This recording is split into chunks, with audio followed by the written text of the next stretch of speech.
Gure zazpi txakra nagusiak aktibatzeko ariketa. Ariketa hau iteko orduan, ñabardura batzuk kontu nekiko txugu. Bat, txakran koloria irudikatzen bani mazu, indar gehiotu zure intentziuk indarra dulako. Bai?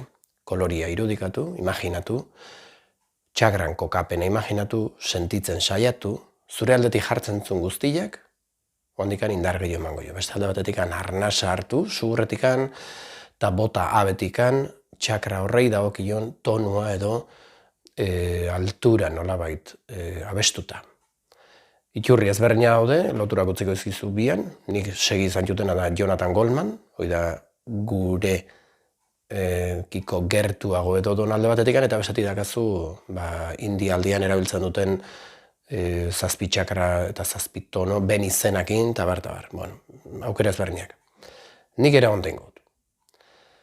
Lehenengokin hasikoa, lehenengo txakra, hemen beko aldian, zazpi txakra daude, bat, kokapena esango ja, de paso, zilborra nio pixka bero xio bigarrena, hemen saietxak eta tarte honetan plexo solarra edo esaten denin, hirugarrena, laugarrena bihotzan aldian, timun aldian inguru hortan, bosgarrena eztarrian, seigarrena hirugarren begian hemen iten da, hirugarren begia berez do zerebrunatzeko aldian, hemen tarte honetan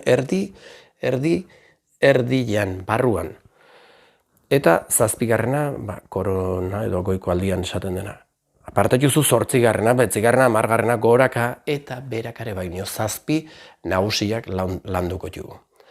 Bueno, kolorik, lehenengoa gorrilla, bigarrena naranja, hirugarrena orilla, horlegila, laugarrena, bosgarrena urdina, seigarrena bioleta, eta zazpigarrena indigua, hemen kisto liado, bueno, altzuma zelain, batzuk zurilla esataute denetik hando. Kolore indigua urdin brillantia omen da. Iturri ezberdinak erabili, zure ibilbideain nola bateko ezagutza bat euki eta hortik arabitu. Proposamena orduan, ariketa hasteko, ohartu nola zauden, ariketa hasi aurretikan.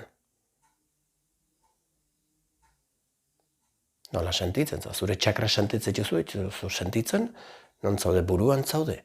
Bueno, saiatu jaisten, saiatu jarara jaisten, nola sentitzen za. Intentzioekin bakarra gertatzen da. Ez baza saiatzen, ez da gertatuko. Saiatzen baza, ohartuko za gertatu dela.